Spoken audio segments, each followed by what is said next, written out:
What you are about to hear could completely change the way you see the historic moment we are living through.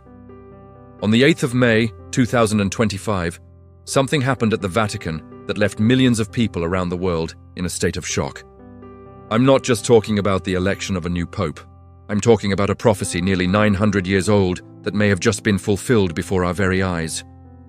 A prophecy that predicted with chilling accuracy the name and characteristics of 112 popes from the year 1143 until the last one. Yes, you heard that right, the last pope. And the question that is keeping scholars, theologians, and millions of faithful around the world awake at night is simple and terrifying at the same time. Could Pope Leo XIV be Pope number 112? Could we be living in the days of the last pontiff in the history of the Catholic Church? Stay with me until the end of this video, because what I'm going to reveal here goes beyond any theory. These are facts, documents, and coincidences so disturbing that you will need to pause this video more than once to process everything.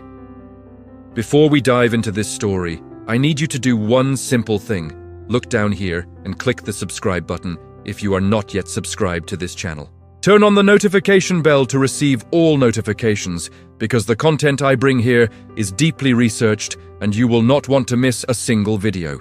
Deal? Now let's get to what matters. For you to understand the gravity of what is happening, I need to take you back to the year 1139. At that time, an Irish monk named Malachy O'Morgair made a pilgrimage to Rome. Malachy was no ordinary monk. He was the Archbishop of Armagh, known for his holiness, and according to accounts from that era, gifted with the power of prophecy. During this visit to Rome, something extraordinary happened. Malachy had a series of visions that revealed the future of the papacy.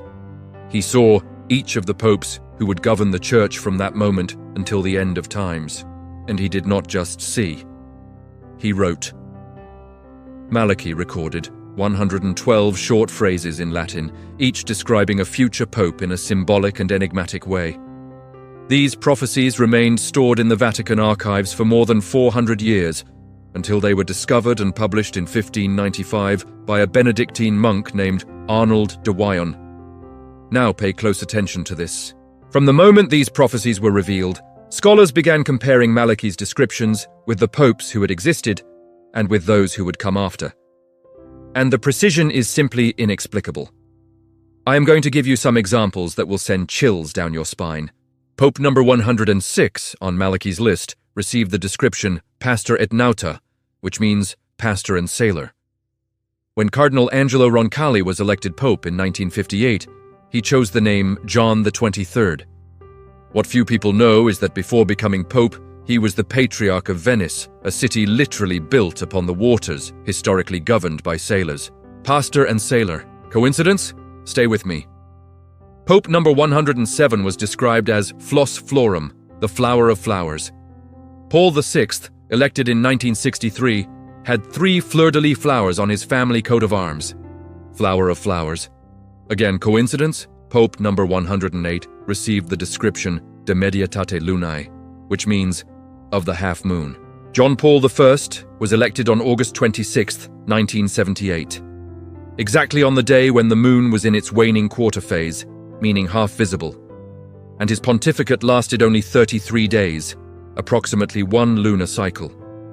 He died on the day when the moon returned to being half visible. This is in the astronomical records. Anyone can verify it. Pope number 109 was called De Labore Solis, the labor of the sun. John Paul II was born on May 18, 1920, a day when there was a partial solar eclipse visible in Europe. He died on April 2, 2005, a date when there was another solar eclipse. The Pope who was born and died under the sign of eclipses. The labor of the sun. Do you still think this is coincidence? Because it gets more impressive. Pope number 110 was described as Gloria Olivae, the glory of the olive. When Joseph Ratzinger was elected in 2005, he chose the name Benedict XVI. The Order of Saint Benedict, also known as the Benedictine Order, has as one of its branches the Olivetan congregation, whose symbol is precisely the olive tree, the glory of the olive. And now we arrive at the most disturbing point of this entire story. If you have been following the count, Pope Francis was Pope number 111. And here is where things get really strange. Malachy's description for Pope 111 was not a short phrase like the previous ones. It was an entire paragraph, significantly different from all the other prophecies. And it begins like this. During the final persecution of the Holy Roman Church, there will sit Peter the Roman, who will pasture his sheep in many tribulations. When these tribulations have passed, the city of 7 hills will be destroyed, and the dreadful judge will judge his people. The end. Did you catch that? The prophecy describes the last pope as Peter the Roman. And right after comes the end. Not the end of the papacy, the end of everything.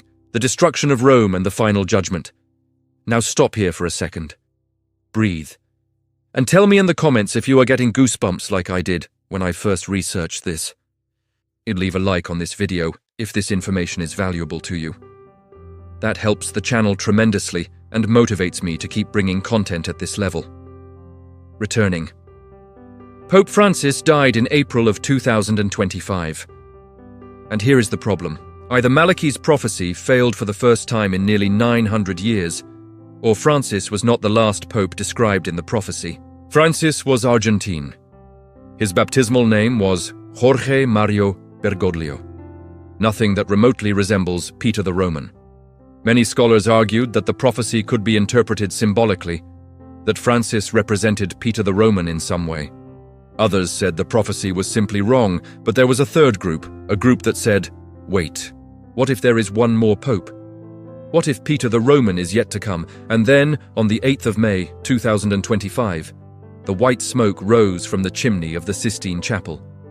Cardinal Robert Francis Prevost, Archbishop of Chicago, was elected pope, the first American pope in history, and he chose the name Leo XIV. Now I need you to pay very close attention to what I am about to say next, because this is making scholars around the world lose sleep. First fact. Robert Francis Prevost is not just American. He belongs to the Order of the Augustinians. And who was Saint Augustine? One of the greatest doctors of the Church, born in Hippo in North Africa in 354. And what was the name of Saint Augustine's father? Patricius, Patricio in Latin. And Patricius comes from pater, which means father. And who is considered the father of the Church? Peter, the first pope.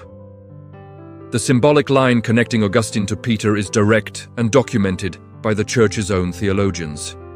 Second fact, Prevost chose the name Leo. Now think with me. The symbol of Saint Mark the Evangelist is the lion, and Saint Mark was a direct disciple of whom? Of Peter. Mark accompanied Peter on his missionary journeys. The Gospel of Mark is considered by many scholars to be the record of Peter's preaching. The connection is undeniable. Third fact. And this is the most disturbing of all. Do you know what the meaning of the name Robert is in its Germanic origin? Bright fame, or one who shines with glory. And Francis? Francis comes from the Latin Franciscus, which means French or free. But here is the detail that nobody is talking about. The surname Prevost has its origin in the Latin praepositus, which means one who is placed in front, or more literally, the first. The first. Like Peter, the first pope. But wait, it is not over yet. Because I saved the most impactful for now. Robert Francis Prevost was born on September 12, 1955 in Chicago.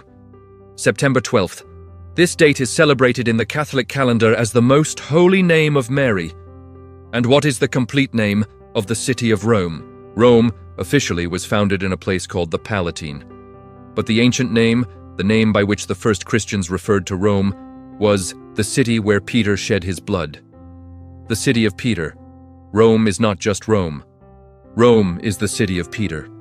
Are you starting to understand? The symbols are all connected. The network of meanings surrounding the election of Leo XIV is so dense, so elaborate, that it seems impossible to be mere coincidence. But there is one more thing. Something that made me pause my research and stare at the wall for several minutes when I discovered it. Malachy's prophecy does not speak only of Peter the Roman. It speaks specifically that Peter the Roman will pasture his sheep in many tribulations. Pasture. This word is crucial. Jesus said to Peter 3 times after the resurrection, "Feed my sheep." It is the fundamental mission of Peter, the mission that defines the papacy. And now look at what happened. Pope Leo XIV was elected immediately after the death of Francis in one of the most turbulent moments in recent history. Wars in the Middle East, nuclear tensions, climate crises, persecution of Christians in various countries, internal scandals within the Church itself. Tribulations.